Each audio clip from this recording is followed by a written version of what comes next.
ఉన్నాయి, మీ క్లాస్ వీడియోస్తో పాటు యాడ్ అయ్యి వస్తున్నాయి. ఆ వీడియోస్ కూడా యూజ్ చేసుకోండి. అలాగే కొన్ని లిస్ట్ కూడా నేను తయారు చేశాను, మళ్ళీ మీరు చేసుకుంటారో లేదో నేనే తయారు చేశాను కొన్ని లిస్టు. సో మన స్టూడెంట్స్ అందరికీ యూస్ఫుల్ అవుతుందని. సో ఆ లిస్ట్ అంతా కూడా ఒకసారి మీరు చదువుకోండి. లిస్ట్ అనేది మీ దగ్గర రెడీ ఉండాలి, ఎందుకంటే ఇంప్లిమెంటేషన్ ప్రాజెక్ట్ అంతా కూడా ఈసీసీ వెర్షన్లో ఇంప్లిమెంటేషన్ అంతా కూడా సేమ్. ఇప్పుడు మనం ఏదైతే డిస్కస్ చేస్తున్నామో ఇంప్లిమెంటేషన్ అంతా కూడా వెయిట్ ఏంటండి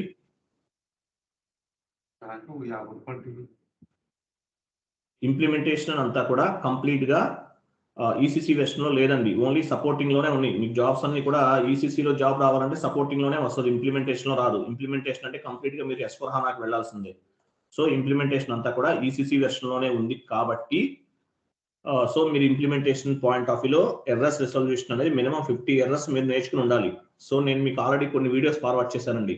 సో వాటిలో కొన్ని ఎర్రర్స్ ఉన్నాయి. అట్లాగే మీకు అడిషనల్ గా కొన్ని లైవ్ లో కొన్ని ఎర్రర్స్ వచ్చినాయి మనం క్లాసెస్ చెప్తున్నప్పుడు, జిఎల్ ఎంట్రీస్ కావచ్చు, వెండర్ కి వాటికి. సో అవి కూడా కొన్ని నేను మీకు చెప్పాను. ఆ ఎర్రర్స్ కూడా మీరు ఈ విధంగా షీట్ అవుట్ రెడీ చేసుకోండి. అలాగే నేను కూడా కొన్ని ఎర్రర్స్ నాకు రెగ్యులర్ గా వచ్చే ఎర్రర్స్ అన్ని కూడా యాడ్ చేసి ఒక షీట్ తయారు చేశాను. సో ఈ షీట్ కూడా మీరు యూటిలైజ్ చేసుకోండి, ఎందుకంటే మీకు ఈ షీట్ అనేది చాలా ఈ విధంగా పెట్టుకున్నారు అనుకోండి, ఒక 50 ఎర్రర్స్ మీకు రిజల్యూషన్ చేసే క్యాపబిలిటీ ఉంటే కనుక గ్యారంటీగా మీరు రియల్ టైంలో సపోర్టింగ్ టీమ్ లో అంటే సపోర్టింగ్ లో కనుక జాబ్ వస్తే కనుక మీరు సక్సెస్ అయిపోతారు, ఈజీగా ఉంటుంది. చూద్దాం. వెండర్ ఇన్వాయిస్ క్లియరింగ్ లో ఫస్ట్ F-53 లో కింద ఎర్రర్ చూడండి, ఏముందో చూడండి, చదవండి కింద. The entry KCH3 is missing in the table number అన్నాడు. టేబుల్ నంబర్ అన్నాడు. యాక్చువల్ గా టేబుల్ నెంబర్ అంటే ఏంటి? యాక్చువల్గా ఇది టోలరెన్స్ కి సంబంధించినటువంటి ఎర్రర్ అండి. T043G అని వస్తుంది. యాక్చువల్గా ఇది టేబుల్ నంబర్. యాక్చువల్గా ఈ ఎర్రర్ అనేది ఫామ్ అవుతుంది. ఫామ్ అయినప్పుడు ఏం చేయాలి? కిందకి రండి ఒకసారి. XK02 ఆర్ FK, మీరు చూడండి పైకి వెళ్ళండి. FK02 XK02 ఏంటిది? Vendor change. FK02 ఎవరికి సంబంధించింది టీ కోడ్ ఇది? కొన్ని FK01 ఎవరికి సంబంధించిన T code? Domestic vendor master creation sir. Okay, vendor creation. This T code belongs to FK01. అంటే FK01 అనే టీ కోడ్ యాక్చువల్ గా మన MM కి సంబంధించింది. XK01 అనేది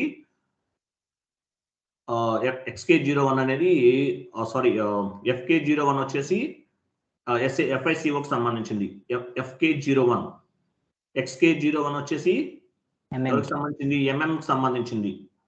సో అదే చేంజ్ చేయాలనుకోండి, XK01 vendor change, XK01 vendor creation, XK02 vendor change, XK03 vendor display.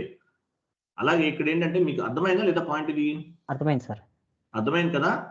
అలాగే ఇక్కడ XK01 అవ్వచ్చు, FK01 అవ్వచ్చు, ఈ రెండు కూడా వెండర్ క్రియేషనే. కాకపోతే FK01 అనేది మనం FICO లో యూజ్ చేస్తాం, FIO లో యూజ్ చేస్తారు. XK01 అని MM వాళ్ళు యూజ్ చేస్తారు. అలాగే చేంజ్ కూడా అంతే కదా. ఇప్పుడు XK01 vendor creation, XK02 vendor change, XK03 vendor display. So మనం XK02 లోకి వచ్చిన FK02 లోకి వచ్చిన వెండర్ ని చేంజ్ చేయొచ్చు. కిందకి రండి. FK02 ఆర్ XK02 లోకి వెళ్తాం. వెండర్ నెంబర్ తీసుకుంటాం. పైన ఏం చేస్తాం? వెండర్ నెంబర్ తీసుకుంటాం. యాక్చువల్గా ఇది పేమెంట్ ట్రాన్సాక్షన్ కి సంబంధించిన ఎర్రర్ కాబట్టి మనం పేమెంట్ ట్రాన్సాక్షన్ ఆర్ దేనికి సంబంధించింది అయితే తీసుకుంటాం. కిందకి రండి. టిక్ మార్క్ ఉంది కదా, మీరు ఎక్కడ చేంజ్ చేయాలనుకుంటున్నారో అది తీసుకోవాలండి. మీరు అర్థం అవ్వదు అనుకోవద్దు, మీరు ప్రాక్టీస్ చేసే కొద్దీ మీకు అలవాటు అయిపోతుంది. కిందకి రండి. చూసారా, టోలరెన్స్ గ్రూప్ అనేది ఇవ్వలేదు ఇక్కడ. యాక్చువల్గా క్రియేట్ చేసినప్పుడు ఏం చేశాను? టోలరెన్స్ గ్రూప్ అనేది మిస్ చేశాను. మనం టోలరెన్స్ గ్రూప్ ఇవ్వాలి కదా. వెండార్ కి కస్టమర్ కి ఒకటే టోలరెన్స్ గ్రూప్ ఉంటుంది. వెండార్ కావచ్చు, కస్టమర్ కావచ్చు. Account payable, account receivable discuss చేసాం మనం. వెండార్ కైనా కస్టమర్ కైనా ఒకటే టోలరెన్స్ గ్రూప్ ఉంటుంది. సో ఆ టోలరెన్స్ గ్రూప్ అనేది మనం ఇక్కడ ఇవ్వాలి. ఇవ్వకపోతే మనకు ఆ విధంగా ఎర్రర్ అనేది ఫామ్ అవుతుంది. ఓకేనా? సో అప్పుడు ఆ టోలరెన్స్ గ్రూప్ ఇచ్చేసి సేవ్ చేసాం అనుకోండి. సేవ్ చేసిన తర్వాత డాక్యుమెంట్ ని పోస్ట్ చేయొచ్చు ఈజీగా. ఓకే, వెళ్ళండి.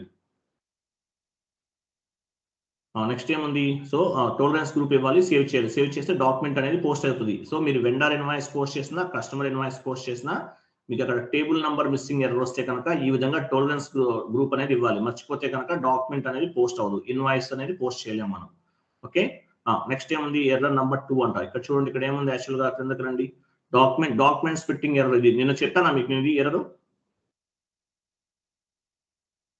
ఎవరు అడిగారు sir documents fitting error regular గా అన్నిటికీ వస్తుంది, అసలు మనకు లేకుండా చేయాలంటే ఏం చేయాలనేది చెప్పాను. ఒక్కొక్కసారి ఏమవుతుందంటే డాక్యుమెంట్స్ ఫిట్టింగ్ చేసినా కూడా సేమ్ ఎర్రర్ ఫామ్ అవుతుంది, మనకి ప్రాబ్లం అవుతుంది. ఎందుకంటే డెమో సర్వర్స్ లో ప్రాపర్ గా మెయింటెనెన్స్ ఉండదు కాబట్టి సమ్ టైమ్స్ ఇట్లా జరగచ్చు అనమాట. So documents fitting error regular గా అసలు మనకు వద్దు, డాక్యుమెంట్స్ ఫిట్టింగ్ తీసేద్దాం అనుకుంటే ఏం చేయాలి? టీ కోడ్ SM30 చూడండి. టీ కోడ్ ఏముంది? SM30లోకి వెళ్తామండి. SM30కి వెళ్ళిన తర్వాత ఈవినింగ్ బ్యాచ్ వాళ్ళకి అనుకుంటా సేమ్ ఎర్రర్ ఇదే వచ్చింది. SM30లోకి వెళ్తాం. కిందకి రండి. SM30 టీ కోడ్ ఈ డాక్యుమెంట్స్ ఫిట్టింగ్ ని తీసేస్తాం. 1 minute. కిందకి రండి.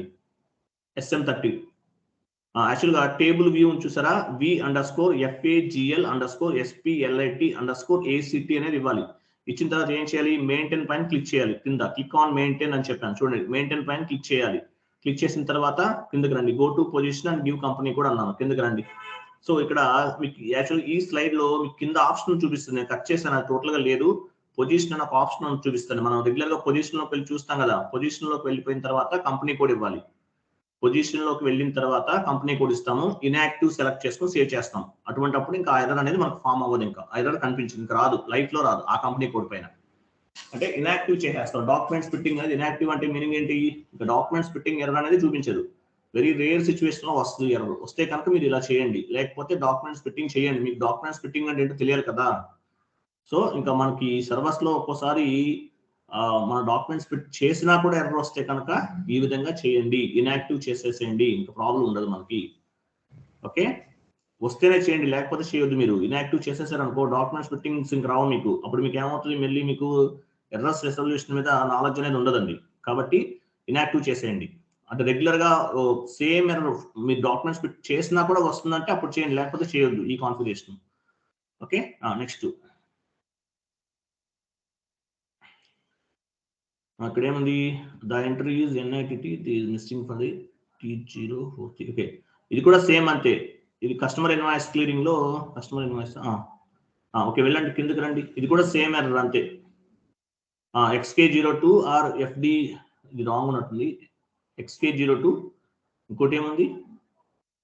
కిందకి రండి చెప్తాను. అంతే, కిందకి వచ్చేయండి. ఇది కూడా అంతే, సారీ కస్టమర్ చేంజ్ కదా, అంతే. కస్టమర్ చేంజ్, కిందకి రండి. వెయిట్ ఎక్కడికి వచ్చాము? ఇక్కడ పైన కొంచెం స్లోగా మూవ్ చేయండి. పేమెంట్ ట్రాన్సాక్షన్ లోకి వెళ్తాం. ఇదంటే కస్టమర్ చేంజ్ లోకి వస్తామండి. కస్టమర్ చేంజ్ లోకి వస్తాం. ఒకటేమో MM కి సంబంధించింది, ఒకటేమో FIకి సంబంధించిన టీ కూడా అనమాట పైన ఇచ్చింది. కిందకి రండి. పేమెంట్ ట్రాన్సాక్షన్ లోకి వచ్చాం. కిందకి రండి. కంపెనీ కోడ్ ఏముంది? కంపెనీ కోడ్ డేటాలోకి వెళ్తాం. రామోజీ గారు కొంచెం స్లోగా వెళ్ళండి, పైకి వెళ్ళని చెప్తాను. పేమెంట్ ట్రాన్సాక్షన్ లోకి వస్తాం. యాక్చువల్ పేమెంట్ ట్రాన్సాక్షన్ రావాల్సిన అవసరం లేదు. ఇది ఓన్లీ మనం బ్యాంక్ డేటాకి సంబంధించింది కదా. డైరెక్ట్ గా కంపెనీ కోడ్ డేటా ఉంది పైన చూడండి. కంపెనీ కోడ్ డేటాలోకి వెళ్ళొచ్చు. కిందకి రండి కొంచెం. Click on company code data. Company code data పైన క్లిక్ చేస్తే ఏమొస్తుంది? మనకి ఈ విధంగా వస్తుంది. ఇంకా కిందకి రండి. పేమెంట్ ట్రాన్సాక్షన్స్ లోకి వెళ్ళాలి. Go to payment transaction, correct. కిందకి రండి.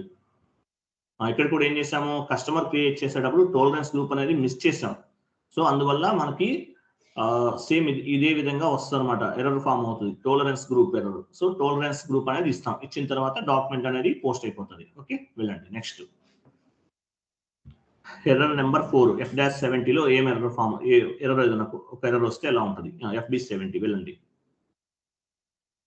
ఇక్కడ ఏముంది? In company code the number range 18 is missing for the year 2021. తెలుసా మీకు? ఎర్రర్ గుర్తుందా? నేను చెప్పాను ఆల్రెడీ. ఇది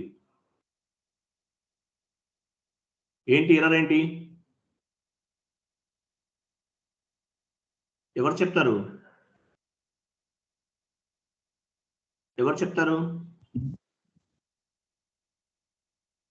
ప్రిపేర్ అవ్వట్లేదా నువ్వు ప్రాపర్ గా? నంబర్ రేంజ్ మనం ఇస్తాం కదా సార్, అది 18 ఇచ్చేసి మనం నంబర్ రేంజ్ ఇస్తే ఆ ఎర్రర్ పోయింది. Yeah number range missing error అంటారండి. దీన్ని ఏమంటారు? నంబర్ రేంజ్ మిస్సింగ్ ఎర్రర్ అంటారు. సో మనము FBN1 లో మనం నంబర్ రేంజ్ మిస్సింగ్. కిందకి రండి చూద్దాం. కిందకి రండి కొంచెం. టీ కోడ్ ఏంటి? FBN1 కదా? FBN1 ఎవరు చెప్తారు? FBN1 అవును సార్. FBN1 లోకి వెళ్ళాలి. వెళ్ళి 18 చూపించండి. 18 చూసారా? 18 అనేది మిస్ చేసాం యాక్చువల్ గా. సో మనం ప్లస్ సింబల్ పైన క్లిక్ చేస్తాం. పైన ప్లస్ ఉంది కదా, ప్లస్ సింబల్ పైన క్లిక్ చేసేసి 18 అనేది తీసుకుంటాం. నంబర్ 18 2021 అంటే ఏ ఇయర్ అయితే ఆ ఇయర్.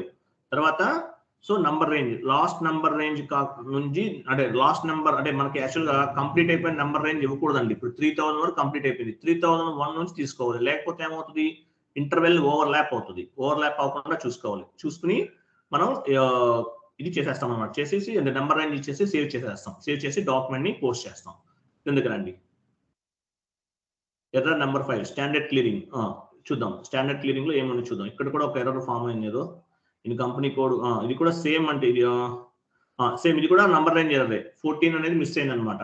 ఓకే సేమ్ అలాగే చేస్తాం. మన OBA7 లోకి వెళ్ళి కూడా చేయించండి. ఎందుకండి OBA7 లోకి వెళ్తే డాక్యుమెంట్ టైప్ లోకి వెళ్తాం. డీజెడ్ డాక్యుమెంట్ పొజిషన్ కి వెళ్ళి డీజెడ్ డాక్యుమెంట్ తీసుకుంటాం. Go to position and take DZ document. కిందకి రండి.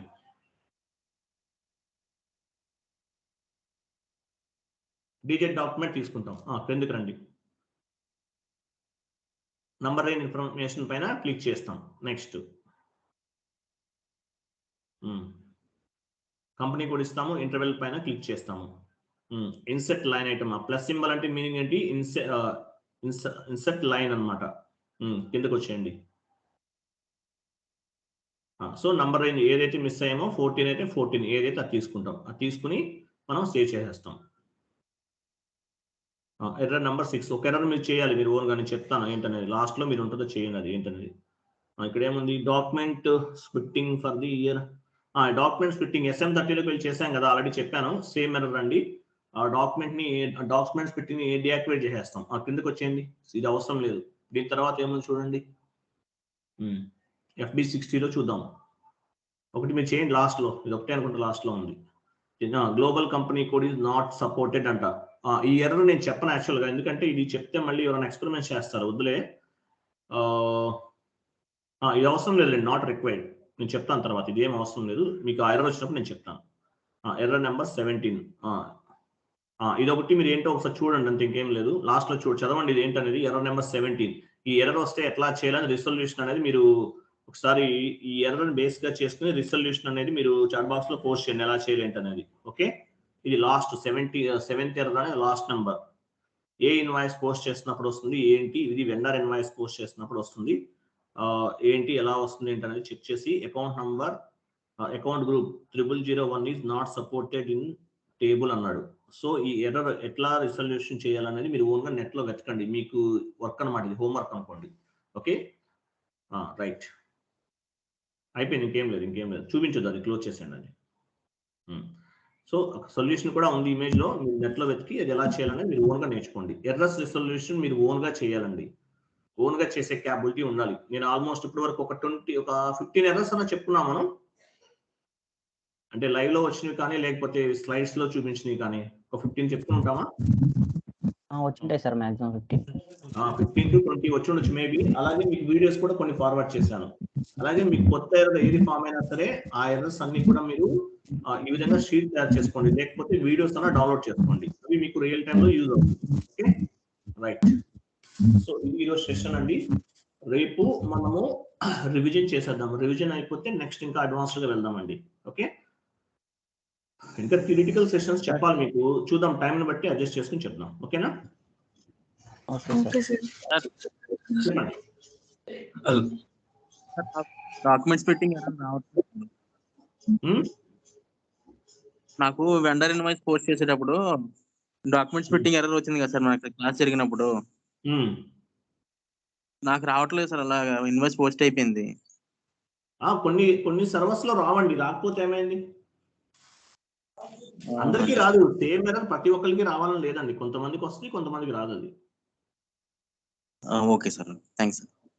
Okay okay bye bye. Tomorrow ఉంటుంది, రేపు మార్నింగ్ క్లాస్ ఉంటుంది. సండే, మీరు సండే అనుకోవద్దండి. మనం యాక్చువల్గా ఫెస్టివల్ కి 4 days ఆల్మోస్ట్ ఎంజాయ్ చేస్తాం. తర్వాత నేను తిరుమల వెళ్ళటం వల్ల నాకు ఒక 3 days టైం స్పెండ్ చేయలేకపోయాం. 3 days or 4 days నాకు గుర్తులేదు. సో 3 days అనుకుంటా మేబీ. సో మనం అట్లీస్ట్ ఈ ఒక్క సండే వర్క్ చేద్దాం. నెక్స్ట్ వీక్ నుంచి సండే రోజు హాలిడే తీసుకుందాం అండి.